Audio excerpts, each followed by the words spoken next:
बंदी छोड़ पूर्ण परमात्मा की जय, सच्चे दरबार की जय, राजाधिराज की जय, आत्माधार की जय, नाथों के नाथ देवों के देव महादेव की जय, सर्वेश्वर की जय, मृत्युंजय जरमर की जय, राजाधिराज की जय, श्री श्री 1008 के अधिकारी पूर्ण परमात्मा की जय हो। भाइयों बहनों, परमात्मा की लीला अपरंपार है, उनको कोई समझ नहीं सकता, वो तो भगवान ही है साक्षात। लेकिन हम भाइयों बहनों का फर्ज बनता है, परमात्मा आज तक जब से परमात्मा आए हुए हैं, प्रकट हुए हैं, तब से परमात्मा ज्ञान ही ज्ञान दे रहे हैं। सिर्फ 30-40 साल तो हो ही गया परमात्मा को ज्ञान देते हुए। अब हम लोगों की बारी है भाइयों बहनों, अब हम लोगों की बारी है कि परमात्मा को किस तरह से हम लोग समझे हैं, कितना समझे हैं। और वो परमात्मा बार बार कहते हैं कि भाइयों बहनों, बच्चों प्रचार करो,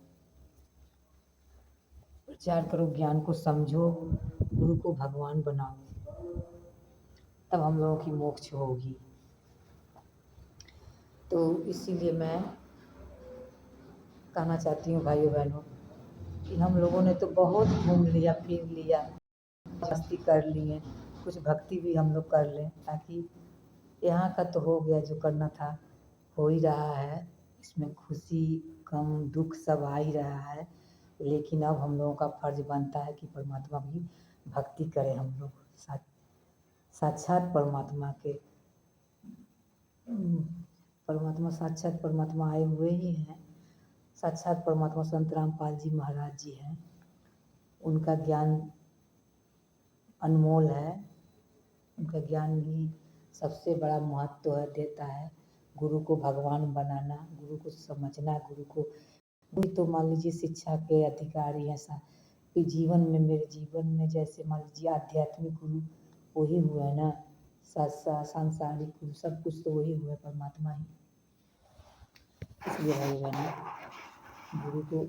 गुरु से नाम लीजिए, गुरु की दीक्षा को प्राप्त कीजिए, उसके बाद भक्ति चालू कीजिए।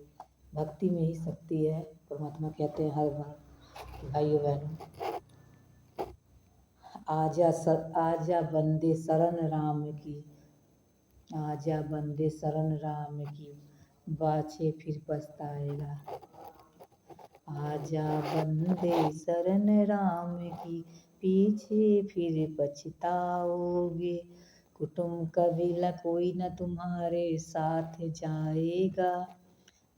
धरा के धरा खड़ा ही खड़ा रखाएंगे सब, लेकिन कोई तुम्हारे साथ नहीं जाएगा। परमात्मा का कहना भक्ति को आधार बनाइए और अपने परमात्मा को पहचानिए। आप लोग थोड़ा सा समय दीजिए, जीवन तो बहुत ही अनमोल है, इसमें घूम लिए फिर लिए मौज मस्ती कर लिए, लेकिन परमात्मा 24 घंटा देते हैं दिन भर में, एक 24 घंटा होता है। आप लोग भी भक्ति कीजिए। आश्रम वाले भाई बहन तो भक्ति कर रहे हैं, लेकिन उन लोगों की भक्ति तो थोड़ा भी डगमग है, सफल नहीं है, बहुत डगमग है। मान लीजिए वो लोग, हम लोग घर बैठे परमात्मा को भक्ति शब्द रूप से ही परमात्मा विराजमान रहते हैं, तो हम लोग भक्ति करते हैं घर बैठकर। उन लोगों को तो मान लीजिए अभी आश्रम में जाते हैं परमात्मा के पास, लेकिन वो सब नियम नहीं निभाते हैं। नियम सबसे बड़ा मूल चीज़ है, नियम को निभाना ये सबसे बड़ा मूल चीज़ है। मर्यादा में रहना ही, मर्यादा में रहेंगे तो भक्ति चलेगी, अन्यथा भक्ति नहीं चलेगी, मोक्ष की प्राप्ति नहीं होगी। और तो जितना चाहिए आप लोग सब कुछ कर सकते हैं, ले सकते हैं परमात्मा से, लेकिन मोक्ष की प्राप्ति नहीं हो सकती है। इसलिए जितना हो सके भाइयों बहनों, परमात्मा के ही से आप लोग भक्ति को मर्यादा में रह कर कीजिए, ताकि परमात्मा भी खुश होकर। परमात्मा भाइयों बहनों आश्रम में आए तो है ज़रूर, लेकिन परमात्मा भाइयों बहनों दुखी हैं बहुत ज़्यादा, दिख नहीं रहे हैं। आप लोगों को शायद नहीं दिख रहे हैं, लेकिन हम लोग भाई को सच से भाई बहनों को दिखाई दे रहे हैं परमात्मा कि परमात्मा कितने दुखी हैं। परमात्मा जो नियम लागू किए थे पहले, वो लागू किए तो उस पर तो कोई चल ही नहीं रहा है। परमात्मा क्या पहले इस तरह से थे? परमात्मा तो सबको नियम में रखते थे। बच्चों राजनीति नहीं करना है, बच्चों सोना चांदी नहीं पहनना है, बार बार कितना परिश्रम करते थे परमात्मा हम लोग के साथ साथ। परमात्मा हम लोग को सिखाने के लिए सब कुछ बोलते थे, मर्यादा में रखने के लिए। परमात्मा का तो मर्यादा ही प्रथम है। लेकिन क्या आप लोग चल रहे हैं मर्यादा में? परशुराम की जयंती में आप लोग चले गए, क्या वो परमात्मा वो बताते हैं? परमात्मा कहते हैं एक पति की भक्ति करो, तो क्या आप लोग कर रहे हैं क्या उस तरह से?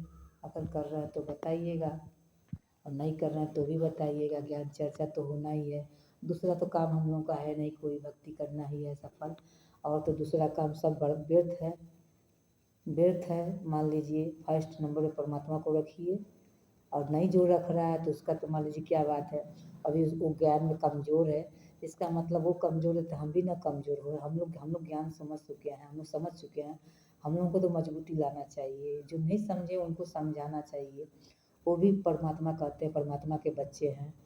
तो परमात्मा एक बार कहते थे कि कोई भगत कहा कि परमात्मा देखिए वो सब कैसे पत्थर फेंक रहे हैं, ऐसे कर रहे हैं, वैसे कर रहे हैं, साथ संगति में परेशानी डाल रहे हैं, कष्ट। तो परमात्मा ने कहा कि अच्छा तुम लोग भी तो एक दिन ऐसे ही थे, तुम लोग भी तो परेशानी उठाए हो, तुम लोग भी तो ईंटा फेंकते थे, पत्थर फेंकते थे हमारे ऊपर, लेकिन कभी मैं कुछ कहा नहीं। तो इसी तरह से हम मजबूती बनाइए भाइयों बहनों।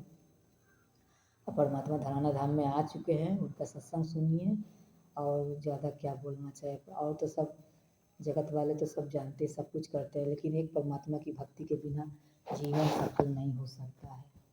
इसलिए जीवन को सफल बनाने के लिए ही हम लोग कहते हैं कि भक्ति ज़रूरी है। परमात्मा आज 30 साल से 35 साल से परमात्मा आए हुए हैं और अपना ज्ञान सुना रहे हैं, सबको दे रहे हैं, बाँट रहे हैं। और आप लोग भी अनमोल ज्ञान को ग्रहण कीजिए, समझिए कि परमात्मा क्या कह रहे हैं, कैसे क्यों कर रहे हैं, कि हम लोग का जीवन एकदम बर्बाद है, व्यर्थ जा रहा है। देख रहे हैं आप लोग कहाँ कहाँ क्या क्या हो रहा है, फिर भी हम लोग का आँख नहीं खुल रही है। आँख खोलिए और अपना जीवन धन्य कीजिए, मैं तो यही कहना चाहूँगी। और ज़्यादा परमात्मा का ज्ञान सुनते रहिए, और ज़्यादा मान लीजिए कोई शंका समाधान है, किसी बात की परेशानी है, कोई भी आपकी परेशानी हो किसी बात की, तो आप शंका समाधान की पुस्तक को मंगवा सकते हैं।